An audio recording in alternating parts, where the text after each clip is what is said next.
Halo pecinta Bravos di mana saja Anda berada, kita jumpa lagi dalam program Monolog. Tema yang saya pilih kali ini adalah 6 bahaya besar di balik pemberantas koruptor berprestasi oleh KPK. Bravos, your digital radio station. Sebelum saya berbicara lebih lanjut, saya ingin mengutip dari pernyataan Organization for Economic Cooperation and Development atau OECD.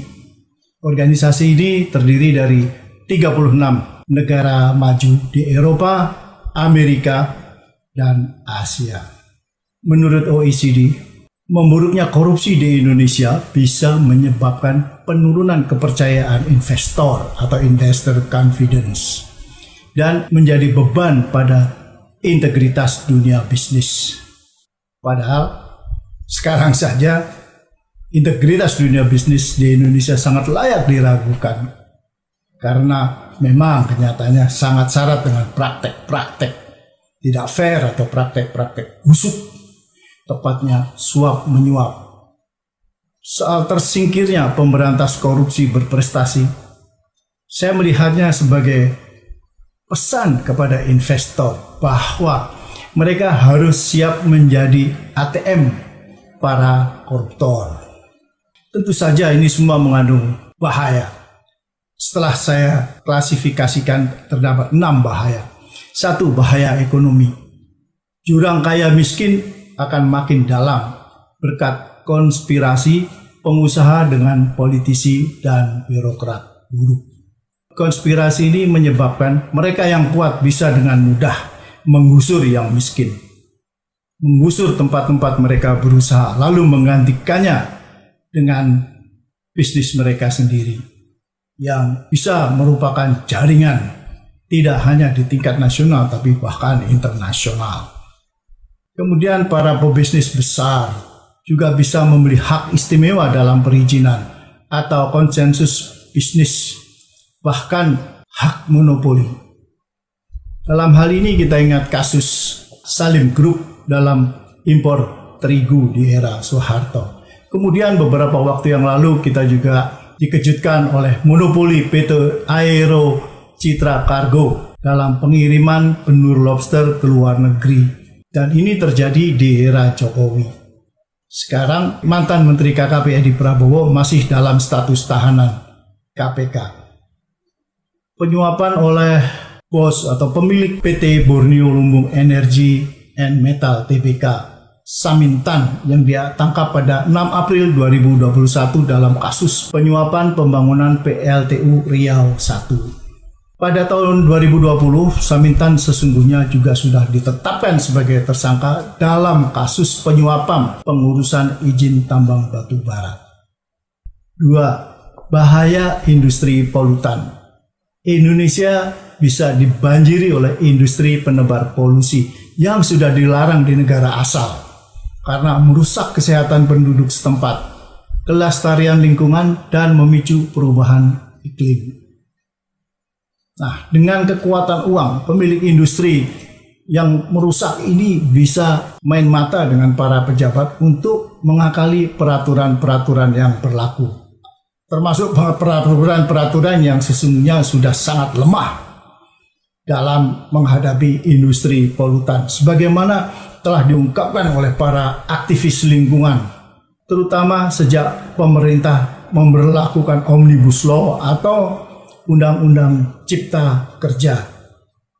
Dalam konteks ini, World Health Organization atau Organisasi Kesehatan Dunia membuat sebuah perkiraan bahwa sampai dengan 2030, perubahan iklim akan menyebabkan tambahan 250.000 kematian per tahun karena kekurangan gizi, penyakit malaria, diare, dan stres akibat kepanasan atau suhu terlalu tinggi.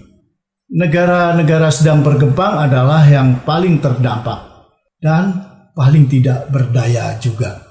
Sebuah tulisan di New York Times yang berjudul "You Have Heard of Outsourced Jobs" but outsource pollution. It's real and tough to tally up oleh Brett Palmer yang diterbitkan pada tanggal 4 September 2018 dalam NewYorkTimes.com. Dalam tulisan ini, Palmer mengungkapkan bahwa Amerika Serikat dan Eropa telah mengambil langkah besar untuk mengurangi emisi gas rumah kaca. Banyak negara maju telah melakukan outsource polusi karbon ke luar negeri dengan mengimpor lebih banyak baja, semen, dan berbagai macam komoditas lain dari pabrik-pabrik di Cina dan negara lain. 3. Bahaya politik. Demokrasi bisa merosot karena politisi dan birokrat korup tak takut lagi ditangkap KPK. Dan masyarakat pun akan makin ketakutan mengungkapkan pendapat karena meningkatnya otoritarianisme yang dibiayai oleh uang ilegal atau karena harapan untuk memperoleh lontoran uang ilegal dalam jumlah lebih besar. Yang 4 adalah bahaya sosial. Ketegangan sosial bisa meningkat akibat banjir pekerja asing yang dilindungi oleh orang kuat, oleh para pejabat korup yang memperoleh komisi dari proyek-proyek yang ditangani oleh para pekerja asing tersebut. Dan perlindungan tenaga kerja bisa melemah karena praktek suap bisa membuat pejabat menutup mata terhadap penindasan di lingkungan korporasi. Dan para penyuap ini tentu merasa lebih bebas dengan tersingkirnya para pemberantas korupsi berprestasi di KPK. Dan tak kalah penting dan sangat mengerikan adalah perampasan tanah penduduk yang sudah ratusan kali terjadi di Indonesia di hampir segala pelosok negeri, dan ini bisa saja terus meningkat akibat kong kali kong antara korporasi, birokrat, dan politisi, sehingga terutama masyarakat adat akan menjadi merasa makin tidak aman karena setiap saat tanah-tanah adat mereka bisa hilang, dirampas oleh orang lain dan diubah dari hutan yang menjadi sumber nafkah mereka menjadi perkebunan yang menjadi sumber nafkah orang lain, entah dari mana. 5. Bahaya hukum. Penegakan hukum akan makin tajam ke bawah karena pemilik duit bisa mengendalikan para penegak hukum demi kepentingan mereka sendiri tentunya. 6 adalah bahaya pada keuangan negara. APBN dan APBD bisa terus membengkak seiring dengan meningkatnya kebocoran.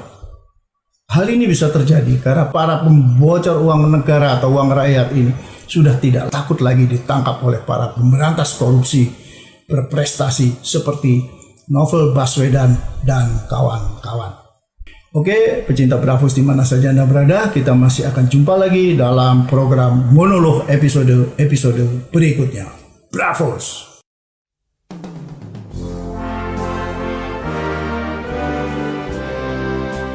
Terima kasih Anda masih terus mendengarkan Bravos Radio dari Batu Ampar 1 nomor 6 Kramat Jati, Jakarta Timur. Bravos, your digital radio station.